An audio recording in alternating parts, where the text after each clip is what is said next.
नमस्कार। यह घर घर की कहानी है। इंस्टाग्राम, फेसबुक पर लोकप्रियता क्या मिली, हर गांव में एक दो इस तरीके की कहानी आपको मिल जाएगी। पति से विवाद, प्रेमी से विवाद, रिश्तों में दरार और फिर मौत तक का खेल। जी हां, आज हम आपको बेगूसराय के एक ऐसे गांव की कहानी बता रहे हैं जिस गांव में जाने का ठीक से पगडंडी भी नहीं है, लेकिन वहां मोबाइल है, 5G काम करता है। और उसी गांव के चंदन जी है, बेचारे बूढ़ा आदमी, किसान आदमी, किसी तरीके से किसानी करके अपने परिवार का भरण पोषण कर रहे थे। और इनकी पत्नी ये है सुमन, 4 बच्चे की मां है। इनका पति का हाल देखिए और इनका हाल देखिए। इनको लत लग गया रील्स बनाने का, और रील्स बनाते बनाते ये फेसबुक और इंस्टाग्राम पर इनके काफ़ी फैंस एंड फॉलोअर्स हो गए। कुछ ज़्यादा नहीं, एक में 16,000, एक में 20,000। लेकिन लाइक्स कमेंट्स के चक्कर में इनको एक गुजरात के लड़के से इनको दिल दो चार हो गया। ये बेचारा गांव का सीधा साधा ग्रामीण आदमी, जब मन होता था इस सुमन कुमारी छोड़ के चल देती थी गुजरात। 2-4-10 दिन में घूम कर चली आती थी। कभी बहन के यहाँ जाने का बहाना बनाकर, कभी बहन बेटा के यहाँ बहाना बना के, मतलब कुछ न कुछ बहाना बनाकर ही 2-4-5 महीने पर ये बाहर घूमने चली जाती थी। किसान आदमी क्या समझने गया छल कपट को कि भाई इसकी पत्नी जो है सो कहीं और जा रही है। ये रील्स में और लाइक्स और कमेंट्स में इस तरीके से ये कह सकते हैं कि अपने आप को सौंप दी है कि दुनिया उनको यही लगता है, यही जो आभासी दुनिया है यही दुनिया है। और ये हर आने वाली जो जनरेशन की जो नई लड़कियां हैं या जो महिलाएं हैं जिनके हाथ में नया नया मोबाइल आया है, इसके शिकार है। हर घर में इस बात को लेकर विवाद है कि इंस्टाग्राम पर रील्स मत बनाओ, फेसबुक पर रील्स मत डालो। लेकिन लगता है कि नहीं, मेरी लोकप्रियता है, हमें लोग तारीफ करते हैं। ये जो लोकप्रियता और तारीफ का जो चक्कर है ना, इस चक्कर में हर घर बर्बादी के कगार पर है, रिश्ते टूट रहे हैं। ऐसा ही हुआ। चंदन जी को कुछ दिनों के बाद उनको आभास होने लगा कि कुछ न कुछ गड़बड़ है। इनकी बेटी इनको कहने लगा, पप्पा मम्मी उड़ै छ, तू ध्यान नहीं दै छो हो, तू चलो हो खेत, एने बैठ के जे से लिपस्टिक लगा के मैया जे छ मोबाइल के सामने में हमरा पकड़ा दै छ आ की करैत रहे छ गीत सुन सुन के। बेचारा साधारण किसान आदमी क्या समझे, कह धूर वैसी मन हो होते गीत। उनको ना इंस्टाग्राम पता था ना फेसबुक पता था। लेकिन पत्नी का जो चाल ढाल था, जिस तरीके से उसको गिफ्ट पर गिफ्ट आना शुरू हुआ था, तो कुछ शक होना शुरू हुआ। और शक यकीन में तब बदल गया जब ये कही कि हम जा रहे हैं अपना बहन के यहाँ, चली गई गुजरात। और इस बार उनको समझ में आ गया कि पत्नी हमसे छल कर रही है। जो भी समझ में आया हो, साजिश इन्होंने रचा। उनके साली के यहाँ जो है सो पूजा का आयोजन था। चले बेटी, माँ, अपना किसान जी चले। लेकिन बेगूसराय जिला है ना, यहाँ तो पिस्टल हर घर घर में है। बढ़िया एगो थिरनट्टा जो है पूरा टाइट करके लेके चले थे। जैसे ही गांव से बाहर निकले, बगीचा टाइप का आदमी दिए ठोक, वहीं पर टन खत्म। लेकिन अब किसान जी तो साजिश रचेंगे ना। किसान जी दिमाग लगा रहे थे कि ये जो मारेंगे हम गोलियां, तो आरोपित किसको करेंगे। तो एगो पड़ोसी में एगो दीपक था लड़का, उसको आरोपित कर दिए कि मोटरसाइकिल से आया और मार दिया। हमने बीवी से लगता है कुछ उसका रिश्ता उस्ता था। लेकिन पुलिस को प्रथम दृष्टया ही चीज़ें समझ में आ गई। और साथ में बेटी थी, बेटी को रहा नहीं गया। कुछ भी हो, बेटी ये समझ रही थी कि मेरी माँ हमारे पिता के ईमानदारी और गरीबी का उपहास उड़ा रही है।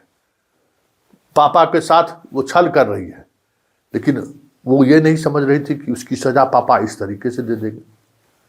तो पापा जब सजा दे दिए तो बेटी को उन्होंने कहा कि बेटा अब इसके हमारे पास और कोई दूसरा चारा था नहीं, हम दुनिया से इसको विदा कर दिए, कुछ भी है तो माँ है ना। पुलिस 10 मिनट पूछताछ की, बेटी टूट गई। बेटी ने सारी बातें पुलिस को बता दी। अब जनाब चंदन जी गिरफ्तार हो गए हैं, जेल के सलाखों में गए। अब जितना दिन में इनको जमानत मिले, लेकिन ये रिश्ता जो है, इस तरीके का रिश्ता, ये आभासी दुनिया में जो एक ग्लैमर का जो एहसास लोगों को होने लगा है ना, ये एक रिश्ते को बहुत ही मतलब एकदम कई खबर, रोजाना खबरें आती है, रिश्ता टूट गया, रिश्ता में खटास है। लगता ही नहीं है कि ये आभासी दुनिया है। और इस दुनिया में आप जितना अंदर जाएंगे उतना ही आप अकेला होते चले जाएंगे। सच्चाई यही है कि देखने के लिए आपको करोड़ों फैन फॉलोअर्स हो सकते हैं, लेकिन जैसे जैसे आप अंदर जाएंगे वैसे वैसे चीजें आपके हाथों से बाहर निकलती चली जाएगी। धीरे धीरे आप इस्तेमाल होना शुरू हो जाएंगे। आप उस ग्लैमर के दुनिया में आपको एहसास ही नहीं होगा कि आप कहाँ से कहाँ पहुंच गए। और इस दौरान आपका परिवार, आपका पति, आपका बच्चा आपसे बहुत दूर चला जाता है, और फिर आप खाली हाथ बस एक उपभोग की वस्तु बनकर रह जाते हैं। क्या कह रहे हैं परिजन, क्या कह रही है पुलिस, जरा आप भी सुन लीजिए। यहाँ आए होंगे, पता चला क्या बताया? यहाँ आए तो बोला कि बगल वाला दूसरा से दुश्मनी था, वो दीपक कुमार कोई है, वही मारा है गोली। क्या लगता है आपको? मेरी बहन है।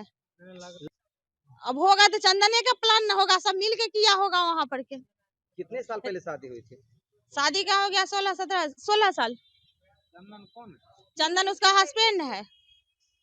क्यों हस्बैंड मारेगा, क्या कारण है? वो कारण वही से सबसे पैसा किस्ती उठवा लेते हैं, बोलता है कि तुम जाओ कमाने के लिए बाहर। हमरो उठाए तो किस्ती हम नहीं भी दे रहे, उठा हमरो के कहे दिए तो हमरो ऐसा ही कहे गाली तो गलौज गोली मेरे मार भी दो, साथ चंदन। करता है। आज कहे कहाँ गोली जा मार रही थी, दी। कैसे घटना आज आ रही थी बिहार, मेरे पूजा मम्मी का पूजा था ना, वही आ रही थी। हम बोले थे उसको आने के लिए, तो वहाँ निकल के आ रही थी। अब कैसे क्या हुआ रास्ता में, तो फोन आया है छोटी जे मम्मी के गोली मार दिया है। घटना हुई जो सर पूजा था 0 माइल में बहन के पास। क्या चीज था? पूजा, क्या चीज का? वो सत्यनारायण भगवान का दिन में पूजा था, रात में भोज था। आज तो हाँ आज तो बोला जो जाएंगे। हम कहे नहीं जाओ, जो जमाना खराब है, हाँ नहीं जाओ। बोला नहीं हम जाएंगे। हम कहे ठीक है, बच्चा का साथ कर लो, जाओ। तो बोला जो ठीक है चलिए। तो हम उसको लेके चले। जब गाछी आया ना तो बोला जो थोड़ा टॉयलेट कर लेते हैं। हम सूटकेस रख दिए और 10 कदम आगे बढ़ गए।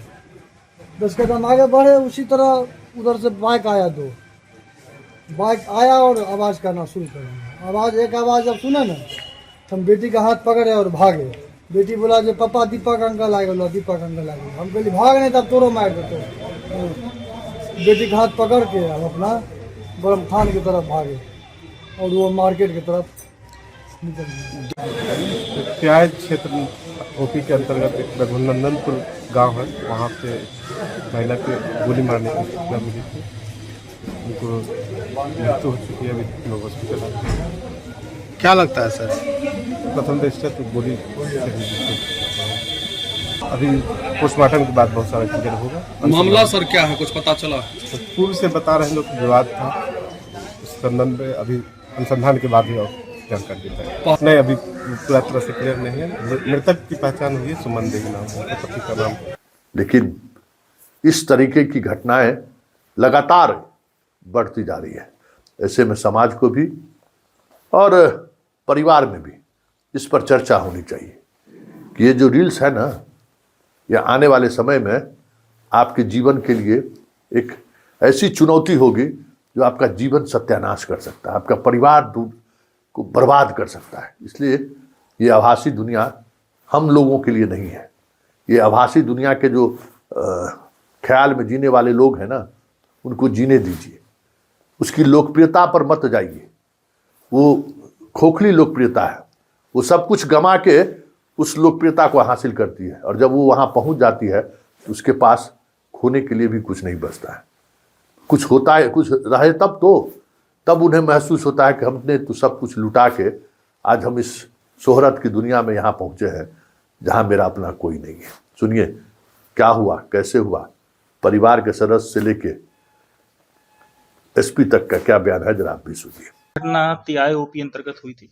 दोपहर के टाइम की घटना है जिसमें कि सुमन कुमारी नाम की महिला की डेथ हुई थी, एजेड अराउंड 35 to 36 ईयर्स, जिसके बारे में जानकारी पुलिस को पहले उनके पति चंदन कुमार चौधरी द्वारा दी गई कि उनका कहना था कि अपनी वाइफ और एक बच्ची के साथ वो लोग पैदल जंगल के रास्ते से जा रहे थे कि बेटी और बाप, जो कि पहले जानकारी दी है पुलिस को, कि वो आगे की तरफ थे और पीछे उन्होंने देखा कि उनकी एक व्यक्ति दीपक कुमार, जिससे उनकी दुश्मनी चलती है, पहले से केस था, उसने आकर के महिला को खड़े होकर के साथ में अपने लोगों के साथ गोली मारी।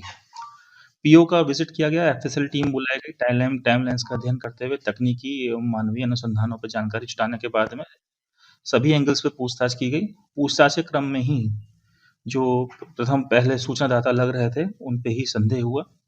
मृतिका के जो परिवार पक्ष था उनसे भी कुछ जानकारी हम लोगों को मिली और बाद में पूछताछ के क्रम में ये बात जानकारी है कि मृतिका को उनके पति के द्वारा ही मारा गया है और जिनके बीच में संबंध मधुर नहीं था और शक की नज़र से वो अपनी वाइफ को देखते थे। उनके पास से भी हत्या में प्रयुक्त हथियार, गोलियां बरामद कर ली गई हैं। अनुसंधान आगे चल रहा है। क्या है? 4 साल से दूसरे से अफेयर चल रहा था। अखिलेश सिंह, अच्छा, सासाराम मोहनिया का रहने वाले थे। हाँ, वो गुजरात में रहता था। 1 बार गया, 2 बार गया, 3 बार गया। 3 बार गया, तीसरा बार वो आया, हम मना किए, जब नहीं जाओ, बाल बच्चा सियान हो गया तो नहीं माना, बोला जब हम जाएंगे। हाँ, जा रहे हैं आज बहन के नहीं, 4 दिन बहन के पास रहेंगे, 4 दिन मुजफ्फरपुर रहेंगे, 20 तारीख को फिर हम गुजरात चल जाएंगे। तो हम कहे जब तुम नहीं मानेगा तो ठीक है। हाँ, उसके बाद हम निकाले। चलिए वहाँ पे पीसी होगा।